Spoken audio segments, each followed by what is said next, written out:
What is up, and welcome to another edition of the Mile High Hoops podcast. As always, I am your host, Zach Bai, and as always, I appreciate you spending a sliver of your busy day with me here on the pod, reacting to NBA trade deadline, looking ahead to Nuggets, Lakers on Thursday evening. That is tonight on national television, and a night that they will unveil a Kobe Bryant statue outside of Staples. I still call it Staples, and which should be a special moment that kind of intersects with the Denver Nuggets just by happenstance. And I have just a couple of thoughts to share on Kobe Bryant. Real quick, though, and we're not going to spend a ton of time on today's podcast, as no games have been played since the last time we recorded on Tuesday, and the Nuggets didn't do anything at the NBA trade deadline to react to. And even across the league, no real groundbreaking, earth-shattering stuff. You know, you hear noise for months about, say, a team like the Lakers, and just nothing happens. And today's NBA, under the new CBA, where you have these aprons that are a little bit more restricting than they have been in the past. I think just the NBA trade deadline, I think we might find in the coming years, there's just a little bit less of the big splashy activity and more moves kind of around the margins of these rosters. One that does stick out is the New York Knicks landing Bojan Bogdanovic and Alec Burks. The Knicks are they're a real team.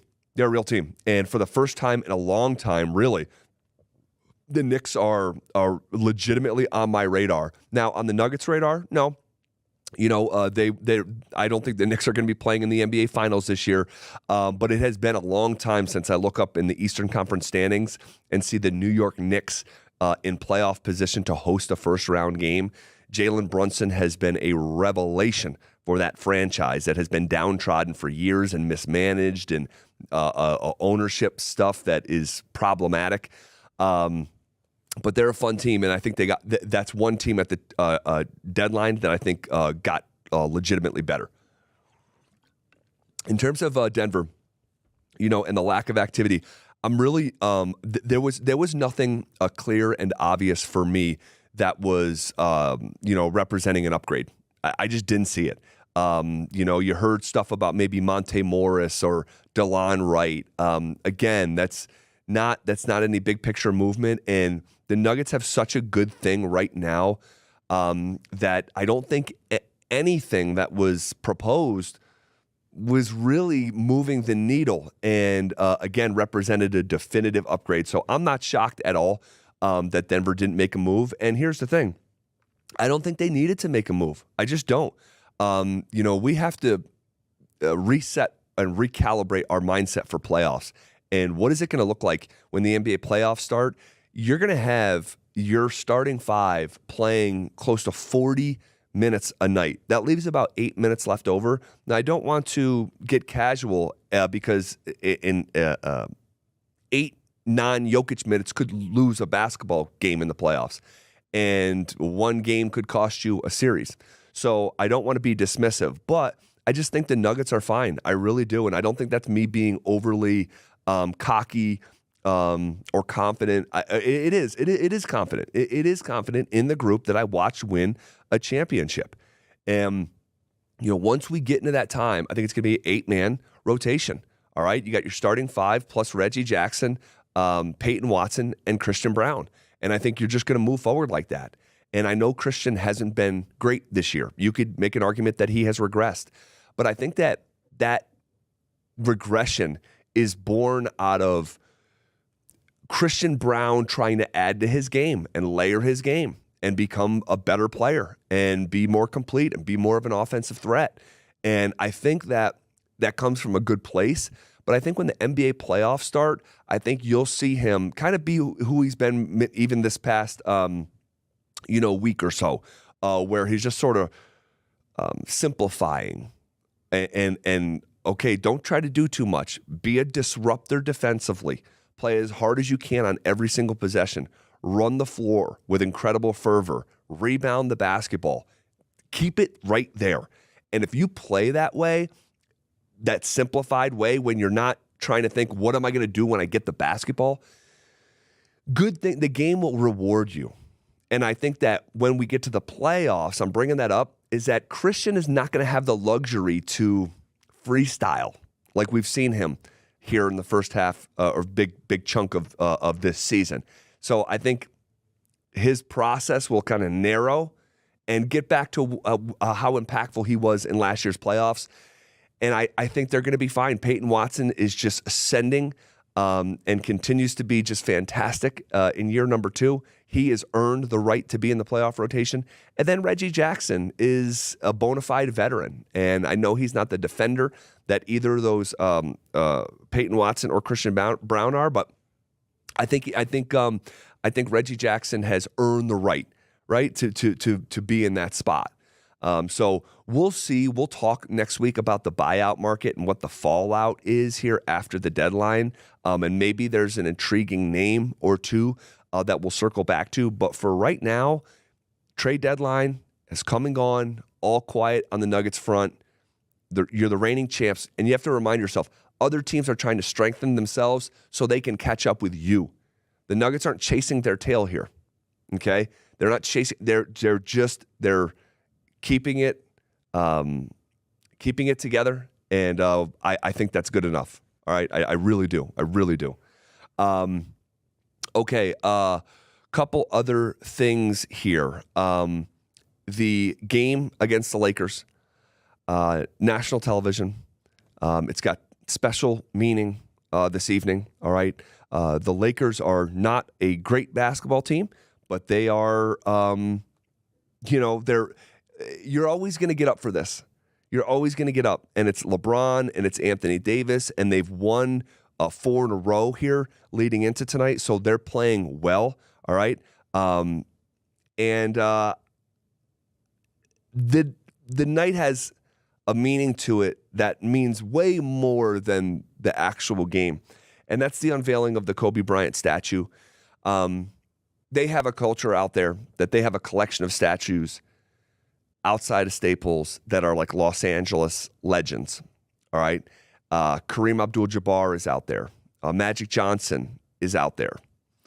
Wayne Gretzky is out there. Oscar De La Hoya is out there.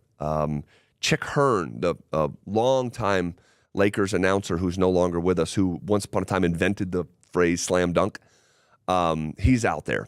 It's a really small group. I might be missing one. This is off the top of my head. I may be missing one. I don't think I'm missing 2. And he's going to join that group. Kobe is. I maybe have shared once or twice through the years of doing this podcast. Kobe is, I think, my favorite athlete of all time. Fell in love with the game as he was coming into the league. And I just, even as I sit here these years later, it's, I'm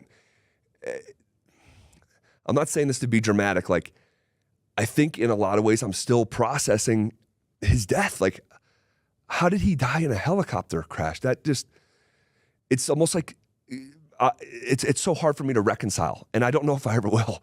And it wasn't just him. Of course, his daughter and others. Tragic, dramatic. And I could talk about this for hours, and we're not going to.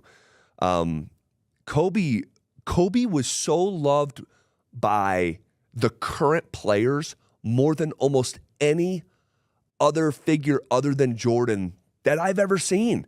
The reverence that the current generation had for Kobe, it was incredible. And, Kobe's never dying attempt to get better. Even in his later years, he was still trying to get better. He was so competitive to a degree that was unhealthy. Seriously. He could be an a-hole, mean-spirited.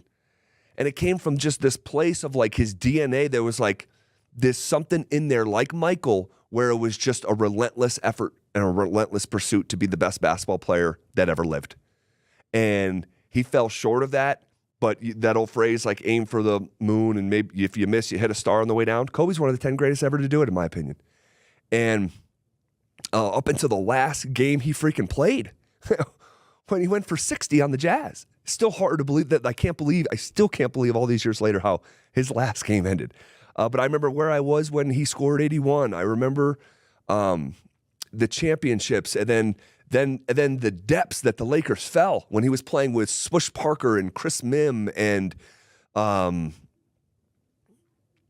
these guys that that weren't real dudes. And then they rebuilt it all and teamed up with Pau Gasol and Ron Artest and Lamar Odom and Derek Fisher back in the fold, and they won 2 more championships and went to 3 more post Shaq.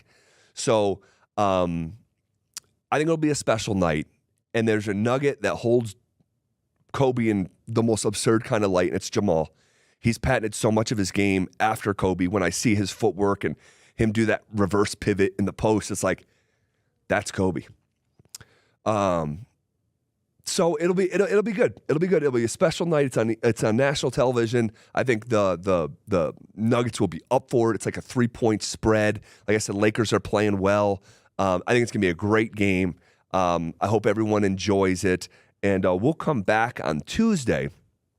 Just a brief look ahead to the schedule. So the games tonight against the Los Angeles Lakers, and then moving forward this weekend, they have the Sacramento Kings on Friday night. So you got a back-to-back. So you got a big break right here during the week. Hadn't played since Sunday.